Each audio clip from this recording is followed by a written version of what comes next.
Welcome to the Create Today podcast. I'm your host, Karen Stanley, certified rapid transformational therapist and hypnotherapist. And my passion is helping women heal from the past and learn how to create the life they love one day at a time. And this show is all about how you can do just that in any area of your life that matters to you. Health, finances, business, or relationships. I believe that everyone's story matters because every story can help someone else. Thanks so much for being here. My guest today is TJ Morris. TJ, thank you so much for being here. Thank you so much for having me. Oh man, I'm so excited. He is the founder of the Kaleb House, and I cannot wait for you to tell all of my listeners about the amazing work you're doing. But I want to start with your business because you just told me about it. I want you to tell my listeners about it, but how did it get started? So I have a barn, and most people think like picturesque, nice little hills, some pretty trees, Bob Ross stuff, red barn, white trim. No, this thing is a hazard to your health. It's literally, there's a wall missing. It's terrible.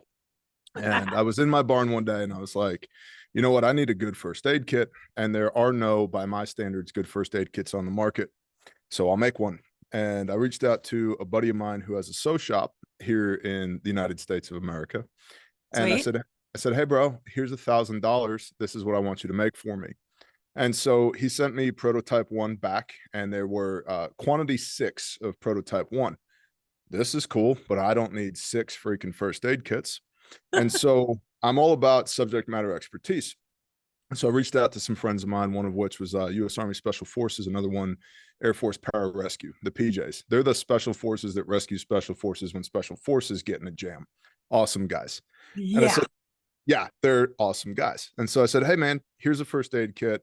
Be completely brutal. Tell me what you like about it. Tell me what you love about it. Tell me what you hate about it. And about a month later, PJs called back and I said, we love it. We would like 50 of them. Cool. That's not whatever, bro. So I called my buddy and I said, hey, make 50 more of these. And then SF called back and I said, we love it. We want 100 of them. Call my buddy, hey, make 100 of these. And so the ball started rolling. And so I spent the first year in my barn that's missing a wall with the leaking roof, building first aid kits about an hour per month. And I would just bang out these first aid kits, pack them all up, ship them where they needed to go. And while I was doing this, I'd be like live streaming to my audience, doing Q&A and stuff, packing first aid kits. Well, the demand grew and grew and grew and grew. And now we've gone from my barn, where I was working 1 hour per month, to now we are on 4 continents with all branches of the U.S. Armed Forces electively. 117 people have had their lives saved with our kits in 4 years that we know of. And thousands, tens of thousands of law enforcement officers equipped and trained. There's 26 families that eat off this company now. We've been truly blessed. Wow. So, that's incredible. How do we order one? Super hard. You're going to require the internet, and then you'll have to have at least 2 functional thumbs, at which point you would type in refugemedical.com, not refugee. Refugee is somebody who's like hopeless and stranded. Refuge is based upon the book of Psalms. The Lord Yahweh is our refuge and our strength. And so it's a position of strength, refugemedical.com. God, that's awesome. I didn't even know you had those before we got on here. And I am so excited to talk about Kaleb House. How the hell did this even come about? Ooh. All right. So I'll try and give you the condensed version, knowing that it's going to be a little bit of a bird walk. 4 years ago, we started our first 501c3, which is Grindstone Ministries, which is a pro bono disaster relief organization. So after hurricanes and tornadoes, we go around the country and we look for the people who didn't know how they were going to buy groceries last week and now don't have a home this week. Those are our people. And so we don't charge the homeowner, we don't charge the municipality, we don't back bill FEMA. We're all privately supported. We have a network of about 200 individuals and companies across North America that support us by deploying with us. We go in and rebuild people's lives. And as a result of doing that, we developed a lot of expertise with construction. And so in between hurricanes and tornadoes, because there's seasons for those things, praise the Father, they're not all the time. We got bored. And so we started taking on pro bono construction projects for people who would reach out to us, one of which was a juvenile restoration facility for human trafficking survivors called Bethany House. And Bethany House reached out to us, and in one of their buildings, one side of the building had issues with the floors. And so they said, can you make a recommendation on what to do with our floors? Long and short, 6 weeks later, we had touched everything on every building on the entire property, and the sewer and the electrical and the water lines and the fencing and the HVAC, just everything, because we were so deeply convicted. We got to get this place up and running because of the mission that they have. They don't just need their floors replaced. They need everything. And it was so cool because it just happened. The Father just made it happen. We're standing outside one day looking at an air conditioner condenser unit, and it's all blown to hell and it needs parts and it's old and we have no idea where it's going to come from. And this guy's driving down the street and he sees us and he stops. He's an HVAC technician. And he goes, "Oh, you need one of these?" He pulls it off the truck, sticks it in, and just starts working. Wow. And it was, yeah. And it was like that for like 6 weeks straight. Whatever we need, the Father just put in our hand to get this thing done. And so on the second to last day that we were there, it was a cool, crisp winter morning, blue sky, little white fluffy clouds. And I'm walking out of the building that we were bunking in, going over to the mess hall so we could all catch some breakfast, do a pod meeting, plan of the day meeting, and put a bow on this project. And I'm walking across this green space that they've got, looking up at the sky, just talking to the Father and thanking him for his provision and protection and blessing in getting this done. And I said, "We need more of these." And he said, "Yeah, we do. And you're going to build them." I said, "Wait a minute. That is not what I signed up for. I don't know anything about anti-human trafficking. Now I can build stuff that I know how to do, but I don't know anything about all the other aspects of this. I have no idea how to do this." And he said, "You build it, I'll worry about the rest." I said, I don't want to. To which he replied, "Did I stutter?" I said, "No, sir, you did not stutter." And so we came home from that Grindstone deployment, and I got with my administrative team and I said, "Hey, we need to start another 501c3. We're going to call it Kaleb House, and we are going to rescue and restore juvenile human trafficking survivors." And that was 3 years ago.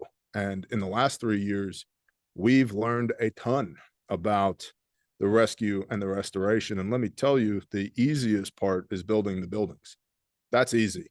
That's just money and materials and labor, and that's the easy part. The teams of people that do the rescue and do the restoration, and the restoration itself is incredibly difficult.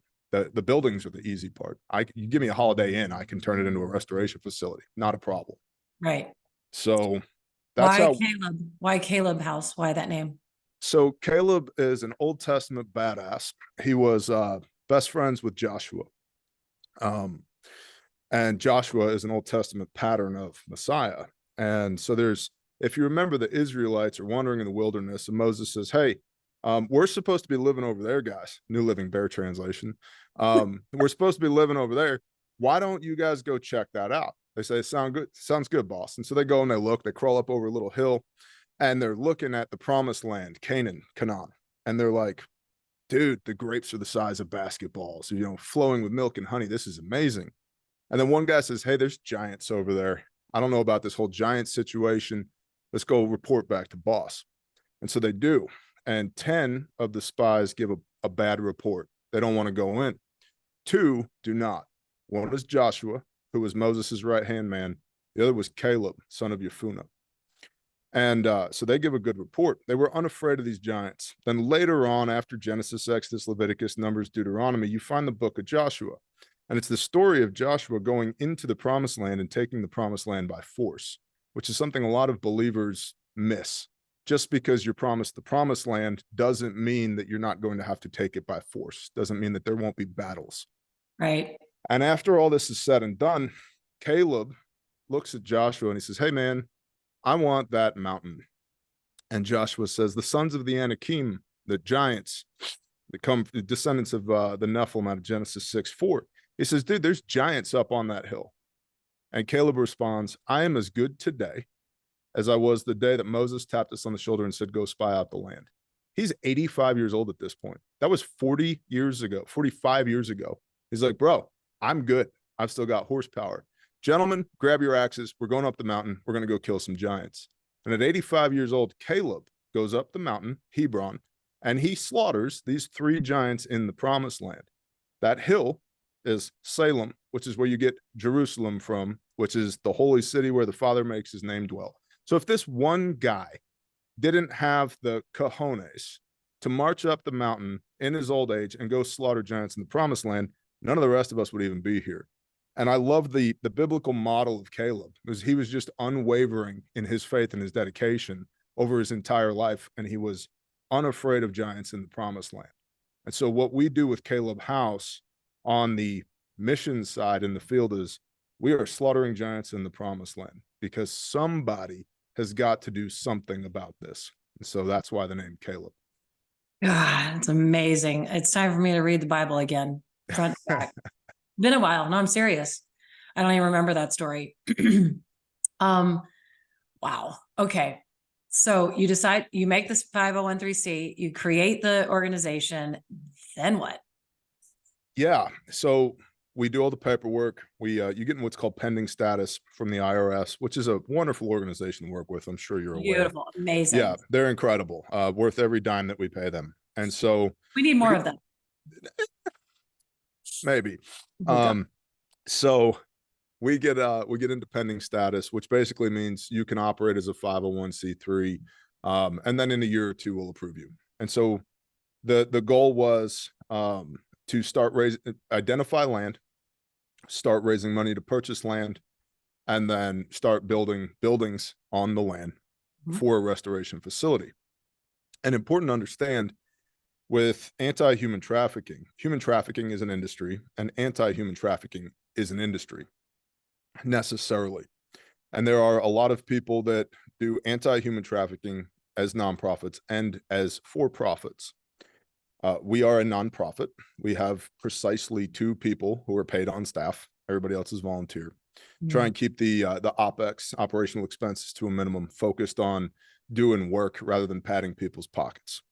And so in the anti-human trafficking space, of all the monies that are spent per annum on anti-human trafficking, 90% of it is spent on awareness, basically telling people that we have a problem. Myself personally, that pisses me off, because I already know we have a problem, and it's a lot of money that is just in essence thrown away. It's reactive, not proactive. Right. So the other 10% of the money that's spent on anti-human trafficking is spent on rescue. And rescue is really important, it's not over when the rescue is over. We still have children, and we need to do something with these children. So 90 plus 10 is 100. So 100% of the money is spent on either awareness or it's spent on rescue. 0% is spent on restoration. And the issue that we have is that these kiddos, they're broken, and somebody has to put them back together again, physically, mentally, emotionally, spiritually, educationally, financially. I mean, they have physical wounds that I cannot describe to you, and if I did, we would just both weep together. Many of them have addictions because of the circumstances of their trafficking. They very clearly have psychological conditions because they have trust conditions. They miss periods of their education because they're being pimped out instead of going to school. Or if they're still going to school, they can't focus. So this is what's called a wraparound approach that we learned from Bethany House, and we're recreating with Kaleb House. And so because no money is spent on restoration, we decided that we wanted to focus specifically on restoration. And to give you an idea, the regulations from the Department of Homeland Security for a restoration facility are more than 5,000 pages long.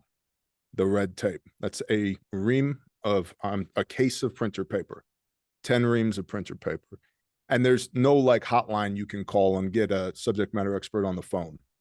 So we started plowing through all of that and building the buildings and building the teams, the recovery and restoration teams. They're two different teams. One operates in the field, one operates back on the ranch at Kaleb House, putting people back together again. Because people are the most important asset inside of an organization, right? Mm-hmm. And while I admitted to you, I didn't know anything about this. I thought I had it figured out until one of my guys was in the field interviewing an advocate that a court advocate that we were going to bring on to our team. And that person got a phone call from one of her clients that needed an extraction now, immediately. She was in a bad situation. Her and her children were in a very bad situation. The person who was hurting them was out of town for a very short period of time. And so my guy calls me from the field 2 states away and says, "Hey, bro, we need to do an extract right now." Cool. Right. Well, the father has blessed me with some really interesting friends. And so I sent out a text message, and in 15 minutes, my truck was full of meat eaters, and we were pointed in a specific direction. And we went in under the cover of darkness, and we took 9 people out of a very bad situation. And then that turned into, and now where the hell do we put them? Yeah. We have no place to go. And in the midst of we have no place to go, some of the bad guys became aware that somebody had come and taken some of their product. And so we blew 2 safe sites. And when I mean, like, we were establishing safe sites en route. I'm on the phone with my administrators, like, this is what I need, make it happen. I don't care if it's an Airbnb, find me an abandoned cabin. I don't care. We got to, first time ever doing this, right? Oh my Right. God. Yeah. And so, and we've got bad guys chasing us. It's rifles and plate carriers and round the clock guards and the whole 9. And finally we end up in a safe place. And we're there for about a week, 10 days. And I'm outside, and there's 3 of the children were early teenagers, right? And there's a rock wall there, a retaining wall, and the 3 of them are sitting, all next to each other on the wall. And they're sitting there looking at me. I'm standing there looking beyond them, rifle, plate carrier, keeping an eye out. Typically you want to be what's called low profile, right? But there's bad guys looking for us now. Mm-hmm. So, we're all armored up. And the 3 of them are just looking intently at me. So finally I'm like, "What's up, kids? What do you got?" And the one of them, which was the mouthpiece for the 3, says, "How do we do what you do?" And I'm like, "Shit, I don't know. I barely know how to do what I do. I don't even know what I'm doing. I have no idea. Like, what do you mean what I do?" And they're like, do we need to be cops? Do we need to join the military? Should we like become EMTs? I said, what are you guys driving at? And the one kid, holding back tears, says, "Look, man, we got to get through this so we can go back there, because I still have friends back there." And I'm like, "I'm not crying, you're crying," And the other Oh my 2, God. yeah. And then the other 2 pipe up and they're like, "Look, whatever we have to do to learn how to do what you guys do, we need you to teach us. So when it's time, we can go get other kids." And that's when it hit me, like, oh, this is for real. And so that was about 18 months ago. And we are still in the process of building the physical Kaleb House. We have also had dozens of kids ages 1 to 19 that we have brought out from these terrible situations and rotated through a network of safe sites where we have people on staff 24/7, 365 to meet their every need. And we also have a network of white collar professionals, doctors and trauma therapists and attorneys and advocates and physicians assistants and anything you can think of people who have come alongside of us and said, "Hey, what you're doing is a righteous mission and we want to help." And so it's been really cool. And again, I never intended to get into this space. I was just talking to God, and he was like, hey, you're going to do this thing. I was like, that sounds batshit crazy. He's like, I know, right? You're going to do it anyway. So. Well, when you say you had a truck full of meat eaters, do you have to be a meat eater to do an extraction? Not It helps. necessarily. So here's the thing, right? Even on the rescue side, we get a lot of people that want to come and volunteer with us on the rescue side. And they think like, I'm going to put on my plate carrier, I'm going to grab my rifle, I'm going to get in a stack behind bear on a door, and we're going to bang this door, go in, and we're going to do what we need to do. Short answer, no, because I don't know you and we've never trained together. And if you do one thing different than I do, now we get hurt. Right. And so we do have teams that operate in the field. And the majority of those guys who operate in the field have either a military or law enforcement background. Some of them are, emergency medical professionals, EMTs, paramedics. But when you make a hit, when you do an extraction, that's the end of the field work and the beginning of the restoration. Getting to where you make a hit. No, meat eaters are terrible because they look like meat eaters. And so right, it's really, talking like a bunch of like muscle head, jacked up alpha male, just like reek of pheromones and pre-workout, and it's like, and I love them. They're awesome at what they do, but go in here and develop relationships with bad guys so we can exploit those relationships. They're not always the greatest at. And actually, some of the best operatives in the field are women, because men tend to not take women seriously. And when you look at things like elicitation, how to get information from people that they don't want to give you without them knowing that you're getting information from them, women typically are far better at elicitation than men are, because men look at each other and they start sizing each other up.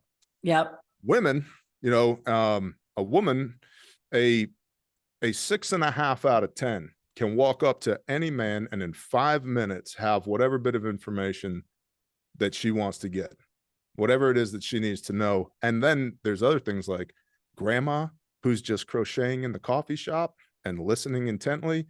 All that field work and that field craft, you don't need to be a meat eater. In fact, it's probably better that you're not. If you're not memorable, nobody knows you're there. It's an interesting point. Sorry to cut you off, is that you don't want to be memorable. If you're a big, huge guy, then everybody's going to spot you and everybody's going to be watching you everywhere you go. So the first extraction that you did, you knew where the family was because someone knew them. And so you didn't have to do all of that field work, right? Correct. And now you have kids that have gone missing and people don't know where they are. Is that why? Correct. So a lot of times it's missing kids, and law enforcement. The pipeline for missing kids is typically law enforcement. Law enforcement only has so much that they can do, from a legal standpoint. And then also it has to do with how much labor can you dedicate to this thing. And the fact of the matter is there's just not enough cops to go around. No, there's just not. And so you might have, in a major jurisdiction, you might have one officer or a small team of 2 to 4 officers that's working dozens, if not hundreds, of missing person cases per year. Well, when they can forward that to an outside team that they have an MOU, a memorandum of understanding with, like us, and say, hey, these are our top 5 that we're concerned about, see what you can do. And then we can put our teams on that and start following the breadcrumbs, using different techniques. OSINT is a huge one, open source intelligence. People don't realize just your iPhone or your Android, how much of a footprint you leave with that thing. And then HUMINT and RUMINT, which is human intelligence, rumor intelligence, and then OB, observation. What do you see, right? And have we got reports of there's a kid that matches this missing kid's description at the Motel 6 over here? Why is there a 14-year-old girl at a Motel 6? Who's coming and going from the Motel 6? What are their businesses? Oh, how come there's like 4 military age males in the parking lot of the Motel 6 at all times, et cetera, et cetera, et cetera. And so the pipeline for missing persons is typically law enforcement. The other thing is when you do an op, you usually have follow-on ops. And so let's say you hit target A and you do an extraction from target A. Well, there will typically be data and indicators at target A that will lead to target B, target C, target D. And in my experience, what happens is the scope creep is so large that it's not a matter of what are we going to do next? It's a matter of prioritizing so you can execute so that you know what you can do next.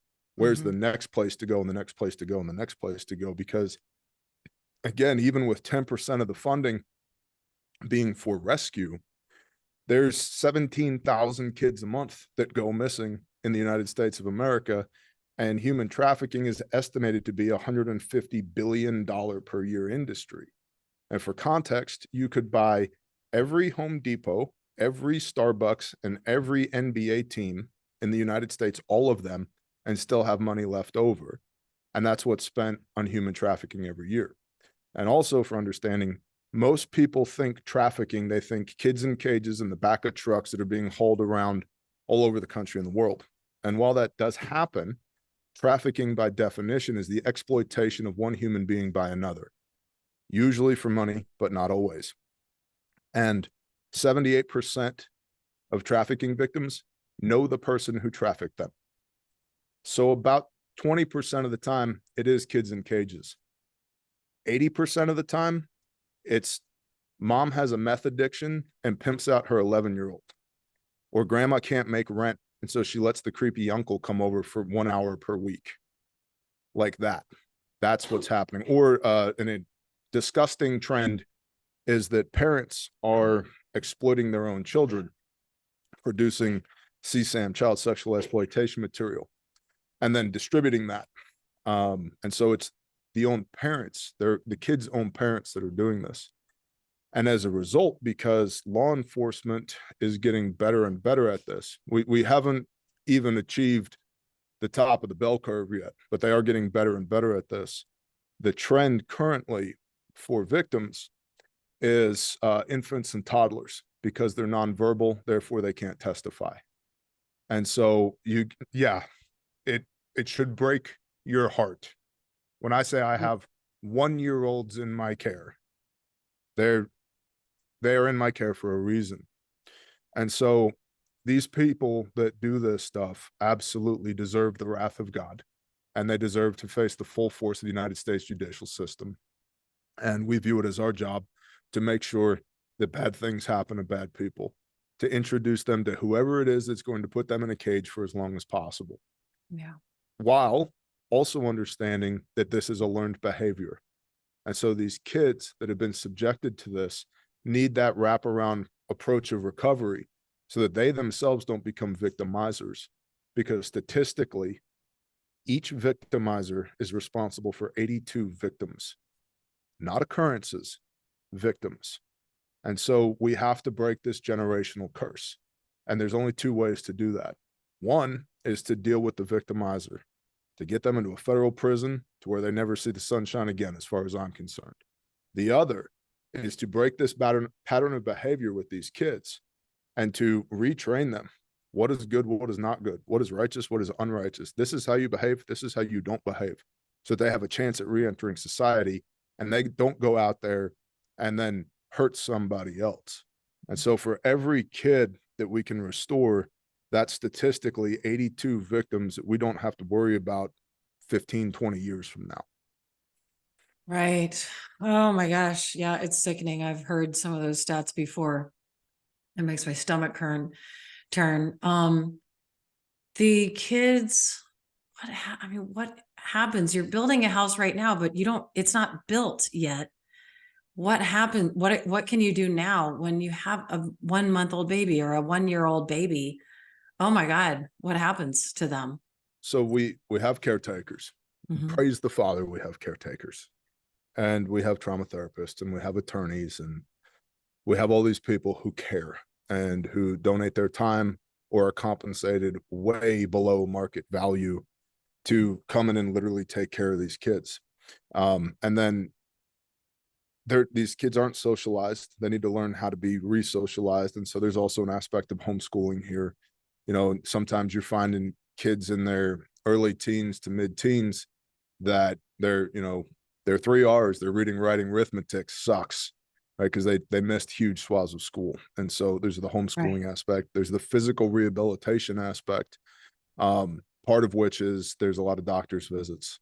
And there's exposure there of taking these kids to your average pediatrician up the street, right? And so we have relationships with people who can assist in that sense. One of the things that I had no idea was going to be this awesome, but it is jujitsu. We teach these kids jujitsu, and they learn humility, and they learn patience, and they learn discipline, and they also get to get their aggression out all at the same time. So that's been really cool to see, these kids just rolling around on the mat, getting their frustration out in a controlled environment with instructors that understand their backstory and still don't give them a pass. Like they don't make it easy for them. And so I never expected that would be that cathartic for these kids, but it is. It makes total sense. Yeah. Are you into jujitsu? Were you already into that? So I personally am not into jujitsu, but I have a bunch of guys on my team that are. One of my favorite people is a former heavyweight fighter, MMA, 26 heavyweight fights, second degree black belt in jujitsu, and awesome guy named J.A. Dudley. In his words, he's Googleable. And so you can Google him. Okay, I'll do it. But for me, I personally don't have a single good vertebrae between the base of my neck and the top of my ass. And so I've always told Dudley that the way I will fight him is with hollow points. But I do like martial arts. I like jujitsu. I've done a fair bit of training in striking. My ground game isn't that good. I'm just not personally ready to roll around on the mat with a guy the size of Dudley and let him beat the crap out of me day in and day out. Were you in the military? No, I was not. I wanted to be prior to 9/11, and I broke my sternum in a logging accident. And yeah, it was great. It was super cool. Awesome. I grew up really poor, and I started my first company when I was 17 years old with a $500 pickup truck and a $200 chainsaw. And suffice it to say, I had a logging accident where I cracked my sternal plate. And, the doctor after that was like, hey, you're never going to pick up anything heavy again. I was like, well, joke's on you, bro. I'm not built for tap dancing. So, so anyway, and so at the time I wanted to join the military. I wanted to join the Marine Corps because my uncle, my dad's brother, was a sergeant major in the Marine Corps. And the 1980s indoctrination worked great on me. G.I. Joe and Woodland Camouflage and Rocky IV. And what do? You join the Marine Corps, right? And so, yeah, exactly. Right. 0331 was what I wanted to do. And that didn't work out. And so after 9/11, the regs changed. They wanted every warm body they could find after 9/11, but I had already started my first business. And as a result of that, my dad, we had really interesting take your kids to work days growing up because my dad was in telecom and power construction. And he was the sole person who wired all of these literally top secret military bases, like Strategic Air Command, Offutt Air Force Base, all this other stuff. And so as a kid, he'd be like, let's go to work. Okay. And so I remember being 6 years old plowing in cable on a John Deere 850 dozer. Cuz that's what you do, right? Why not? And that's exactly why not. That's what I did. Exactly. Normal upbringing. And so after I had sold my first company, I got into because I had a background, I grew up in power construction with my dad. I got into renewable energy, wind turbines and solar. Started project managing that stuff all around the country. And without knowing anything about it, my boss, a guy named Glenn Gorman, he was like, hey T, you're the wind turbine guy now, figure it out. Okay. All And right. so I started figuring that stuff out, developed some subject matter expertise. And then in light of 9/11, there was a big concern, quiet concern, but a big concern here at home that the 48 continental United States were going to suffer another terrorist attack and potentially a catastrophic attack on our electrical grid. Well, I had built enough of the electrical grid. I knew how it worked. And I kind of bumped into these other circles of people that I started giving my advice to people. And then I started being asked to give my advice to people and eventually became a subject matter expert for the US grid, working with the DoD. And so that put me in touch with a bunch of these meat eaters that I now have a professional relationship with, that because of Kaleb House and the work that we do, they're happy to come alongside of us and train us in all the fine arts of how to be a spooky guy and go hit buildings and all that stuff. That's incredible. Could you get all of your friends to go down to the border? I'm telling you. One problem at a time. I know, but geez. Yeah. Oh, God. So I know the guy who built the border wall in Arizona. One of the things people don't realize, it illustrates how much corruption there is in our political system. They built 700 miles of border fence in Arizona, but the contract specifications were there's 5,280 feet in a mile, 5,000 foot of fence, then open space of 300 feet, then 5,000 foot of fence, then open space of 300 feet. So for every 5,000 foot they put in, they had to stop building and measure out 300 feet and then start building again. So worst case scenario, you're moving from the south to the north and you run into this fence. If you go left or right, worst case scenario, half a mile till you find an opening in the fence. And that way, the politicians get to say, we built 700 miles of border fence, but people still get to flow right through it. What? I didn't know that. Yeah. What the hell? Yep. The system is broken, ma'am. I know. It's so bad. Ugh. Okay. Focus. Go back to Kaleb's house. So you're in the middle of building one rehab center or a rehabilitation center. One, or are you building multiple? So we're in the middle of building the first. The first one. That's what I thought. The best way to answer that. Yes. And where is it? It is. I can't tell you that. No, okay. It's in the Midwest. Safe. It's a safe place. The location will not be disclosed. Got it. Correct. It's in the Midwest, and we work nationally inside of the 48 continental United States. That's so cool. Yeah, and there's a lot of people who don't work in the United States because it's hard. If you take somebody against their will without a judge's permission, that's called kidnapping. Right. So there's some really weird red tape that you got to dance around. But we work with law enforcement and judicial systems from local all the way up to federal to make sure that we have the authority to do the things that we do. But the first one is in the Midwest, and my goal is to work myself out of a job with this, to keep building these things until we don't need them anymore. There are currently in the United States 480 DHS approved beds for juveniles in the country. And DHS, Department of Homeland Security, is the agency that has oversight on human trafficking. So there's 480 beds total in the entire country for juvenile survivors. Yeah, exactly. Kaleb House 1, when it's up and running, will bring another 60 beds online.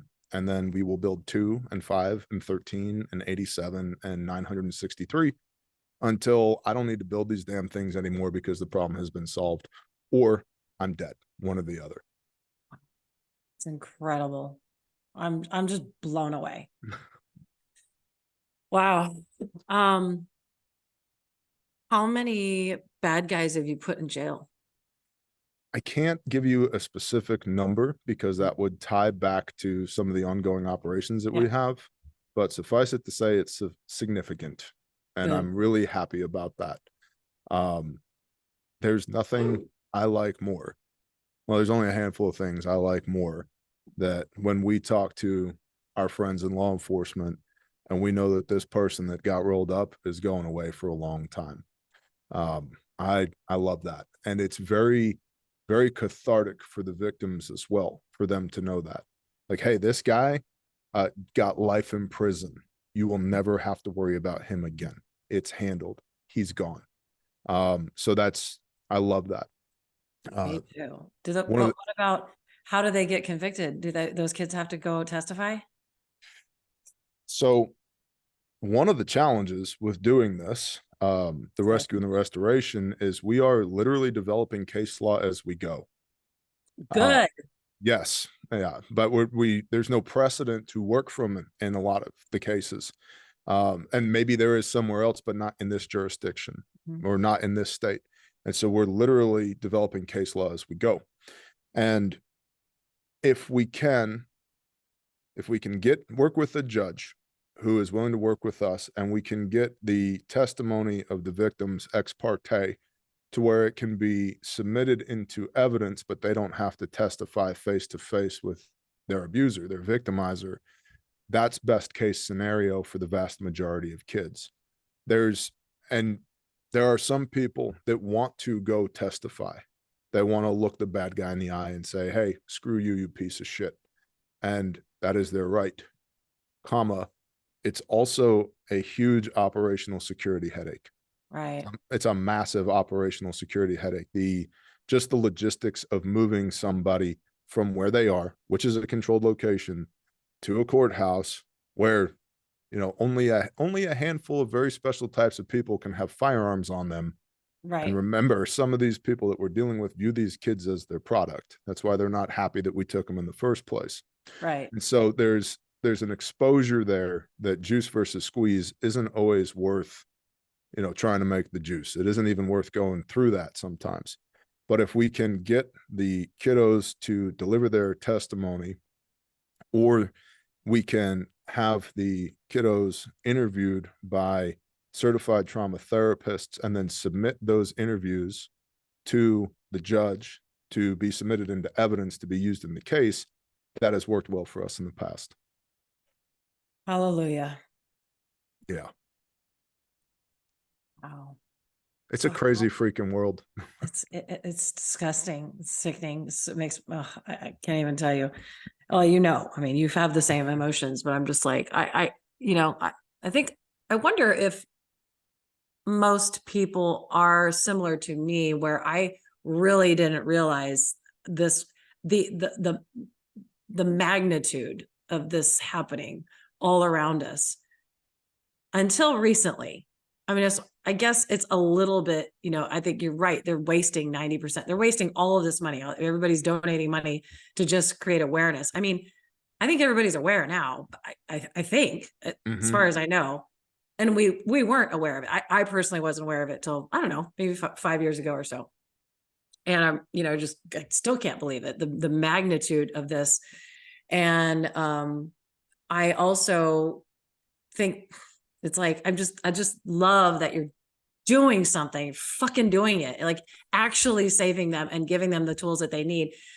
It's incredible. I'm blown away. Sorry, I'm just like stuttering because I don't even know what to say. I'm just like, oh, thank God for you and your faith and your grit and willingness to do it and call all your meat eaters and fuck these guys. I'm just, it disgusts me. And I think a lot of us just go, yeah, that's huge. That's a problem. What am I supposed to do about it? I don't have those skills. I don't have any skills. I don't know what to do about this specific problem, The thing, something that your audience should be aware of is, just because we have meat eaters, and thank God that we have meat eaters, doesn't mean that this shit doesn't weigh on them.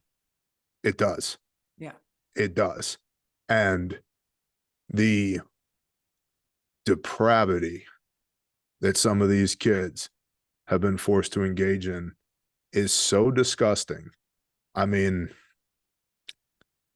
to say that it will break your heart is not even close to what it'll do to you once you become aware that this shit is actually happening to not just people, to the most innocent people you can think of. Children. And there's frankly a hatred that develops, and executing on that hatred can be very, very dangerous for you. There's one thing that not everybody knows about me is, for whatever purpose it serves to the Most High, I am an ordained pastor. I also like drinking whiskey and saying 4-letter words. So whatever. But the biblical definition of meekness, Messiah talks about the meek shall inherit the earth. And in too many churches for too long, it's been preached by pussy pastors that meekness means just being a really nice guy and not upsetting the apple cart. That's not what meekness is. The Hebrew root words of meekness means to have a sword and to have your hand upon your sword and to know when to use it. That's meekness. And so it's the capacity for violence and death and mayhem balanced with wisdom and discernment. That's meekness. And in many translations, you can read in Exodus 20 in the Big Ten, thou shalt not kill. And that is a bad translation. It's thou shalt not murder. There's a difference between killing and murder. Killing, whether we like it or not, is something that is required of some people in the course of carrying out their duties, what they do. Soldiers, sailors, airmen, and Marines, law enforcement sometimes. Does a judge kill somebody when they sentence them to death? Arguably, yes. Biblically, there are some people that just need killing. The differences between killing and murder is that murder is a heart condition. And this is what Messiah is talking about in the New Testament, where he says, if you call your brother an idiot, you've murdered him because your heart is against him. And so when you put yourself in these situations where you're filled with a fury, even if it's a righteous fury, you need to be very careful to not let that inform the actions that you take out in the field, because there is a difference metaphorically between killing and murder. And we're supposed to be meek. The meek shall inherit the earth. Have a sword. Know how to use your sword and balance that with wisdom and discernment. And that's been one of the challenges that I didn't know we were going to face, is being surrounded with a bunch of A-types that just want to get out there and make shit happen and make bad shit happen to bad people, all of which is righteous, all of which they should be doing. Totally agree. Is the effect that it has on their soul afterwards, and the effect that the depravity that these kids have been subjected to has on their soul once they gain knowledge of it. And so the maintaining of the people and the teams to make sure that they don't spiral off the edge, that they don't lose their damn mind because of what they're up against, is something that I truly was unaware that was even going to be a factor. And so, again, I told you 3 years ago, I didn't know shit about this. I had no idea. And the vast majority of what we've learned by doing and making mistakes, which, praise the Father, haven't been catastrophic. And then having subject matter experts come alongside us and go, hey, you guys are trying to do something good, but you don't know how to do this part yet. Please let us teach you how to do this part. And there's been so many untold blessings in that, of true professionals in their field coming alongside of us and saying, hey man, if you keep getting this wrong, you're going to get somebody killed. Let me show you how to do this. And a huge part of that has been mental health for not just the kids, but the teams that rescue the kids and the teams that work with the kids as well. Because how many days in a row can you hold a 1-year-old that you know that this shit happened to before it starts to affect you? And you know why they're crying, right? How many times can you look at a 4-year-old that you know is never going to be able to have children of her own because of how badly she was hurt, before you got to go talk to somebody? And a lot of those A-types don't want to feel feelings at all, let alone feel those feelings. And so developing protocols within the organization to be able to work through that shit and feel that righteous indignation, but not let it pollute your ability to be effective to get wins out in the field. That's been, one of myriad challenges. Oh my gosh. Wow. How can we help? How can we support you? What do we do? The first thing I would say, if you're a person of faith, is keep our teams and our kiddos lifted up in prayer. Okay. That's the most important thing. Ephesians 6, we fight not against flesh and blood, but against nations and principalities and spiritual wickedness in high places. And it's a battle. It's a straight up battle. So keep our teams covered in prayer, please. And pray for the restoration of these kiddos. Needs. If you are interested in being a house parent, like actually taking care of these kids, or if you have construction capabilities that you'd like to donate your time, you can find us at Kaleb House, Kaleb house.org. You can contact us through there. There is a vetting process because we've caught 4 pedophiles of people who wanted to volunteer with us because it's another pattern of behavior. Yeah, they want to be close to the kids. And so we have, frankly, some former 3-letter agency spooks that work for us vetting people, and they will get all up in your shit and make sure you are who you say you are, because 4, not 1, 4 people who have wanted to volunteer with us have been bad guys. Oh, so, God. yeah. That being said, if you're not one of those people and you want to partner with us, kalebhouse.org. Lastly, everything we do costs money, and I hate shilling for money. And so I will preface that with this. If you are not convicted to support what we do, I don't want a dime from you. Not one dime.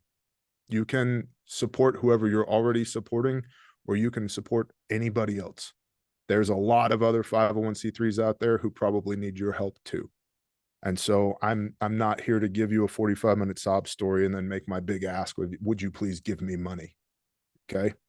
If the Spirit convicts you and you want to pour into this mission, you can find us at Kaleb with a K, Kaleb house.org. We are a legit 501c3, not for profit. Yes, there's tax advantages for you with that, and all the blah, blah, blahs. Our financial statements are on there. You can set up a call to talk with one of us, somebody on the board if you'd like, et cetera, et cetera. We have line items in our financial reports specifically for what we call hood rat shit. And you should know, when you see a line item for hood rat shit in our financials, that means the shit that we do in the field to go take good people from the bad people. And our focus is primarily on restoration, in many cases, we have to do rescue as well in order to effect restoration. Right. And so that's us. That's what we do. That's where you can find us, kalebhouse.org. Wow. TJ, thank you so much. I have no words, but I'm so happy that we connected somehow. Obviously, God showed you my post, somehow we're connected in some way. I don't even know how. And thank you, God. And thank you for sharing and enlightening us and doing the work that you're doing. And so that we can get involved and help and save more kids and be a part of this insane mission that you're a part of. I just thank you. Thank you, Karen. And I will be the first one to tell you, it's insane. This shit is batshit crazy. But if the Father is for us, who can be against us? 2 of us shall put 10,000 to flight, and no weapon formed against us shall prosper. So I'm a husband. I'm a father. I have lots of kids. I have businesses. I have all the shit. I have all that stuff. But I also have this, and I have to do this. The Father has told me I have to do this. And so here we are. And praise him for his providence that you and I could speak today. Yeah. Amen. Thank you. Thank you so much. And listeners, thank you so much. Go to kalebhouse.org and let's do what we can. Every dollar helps. And God bless you and have a great day. Thank you for being here and listening to my show. If you got any value at all, it would mean the world if you shared it and left a review. Remember, the only way to create the life you love is to take it one day at a time. Create today. God bless you.